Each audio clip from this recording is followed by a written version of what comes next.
Hello, family. This is your friend Kenisha, and welcome to another episode of Transformation Tuesday. This is an opportunity where we get to talk about how can we transform ourselves.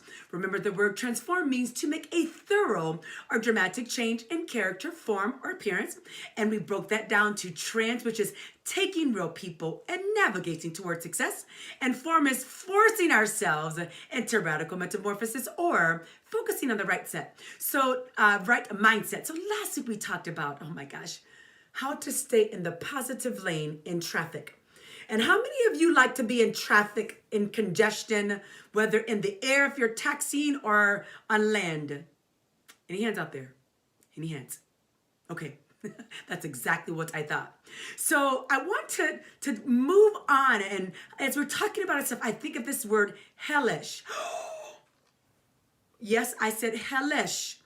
And hellish is like in a state of being in hell, or when something is just traumatic or it's difficult to deal with.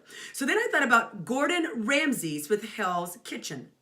Now, in 2000, let me check my facts. Yes, in 2005, Chef Gordon Ramsay began a television show where he would recruit people to come around. And the goal and the objective was for them to be able to withstand intense pressure, to have their culinary expertise brought all the way to the top by Gordon. And the winner, of course, received the prize. And then he has brick and mortars of Hell's Kitchen all over the world. So our specific thought for today, let me tell you this. It is how to be happy in hellish times. How to be happy in hellish times.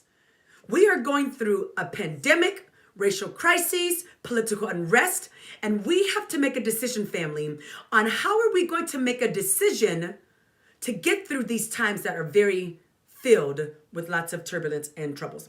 So I'm going to read an article for you, or an excerpt, and here's what the article says. It's Staying Positive in a Negative World. It's by Frank Maselli. It says, I think it's fair to say that we are living in somewhat frightening and turbulent times.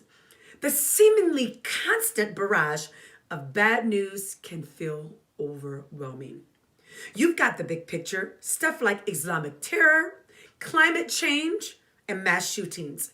Then you have the business-specific absurdities like DOL. Now, these would be plenty to deal with alone, but throw an election year on top of all of that, and you have some real fun. He says, the battle shaping up is like Luke versus Vader, the Alliance versus the Horde, the Federation versus the Borg, Harry Potter versus Voldemort.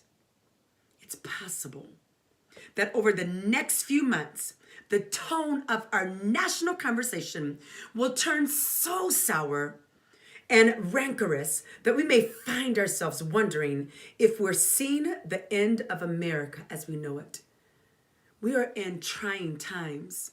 We are in hellish times. So we have to make a decision to be happy, to transform our own lives. So how do we do that? Eliminate negative people. I can tell you, there's some calls I do not pick up. There's some texts I do not return. There's some people when I'm in Stater Brothers and I see them coming down the aisle and I can tell who you are. Even with your mask on, I turn and I go down another aisle. Now I'm joking, just a little. Eliminate negative people from your life. It's not that we don't like them, but we don't have time for foolishness. Another way to make sure that we can stay happy in hellish times is we want to eliminate negative intake. Watch what you're bringing into your mind, your eye gates. Sometimes turn off the news. Turn that television off and read a book. Sometimes, family, we have to get off of social media. Eliminate anything that's negative that you're intaking. And then here's what we want to do. Illuminate your mind. Feed your mind with positivity. Feed your mind, if you're a believer, with the word of God. Something that's going to sustain you. So our final thought and our probing question. Who or what will you eliminate in order to protect your happiness? We're in trying times, and I'm not quite sure when things will change. But hellish or not, I choose to be happy. Hey, this is your friend Kenisha. I love you. Have a good day.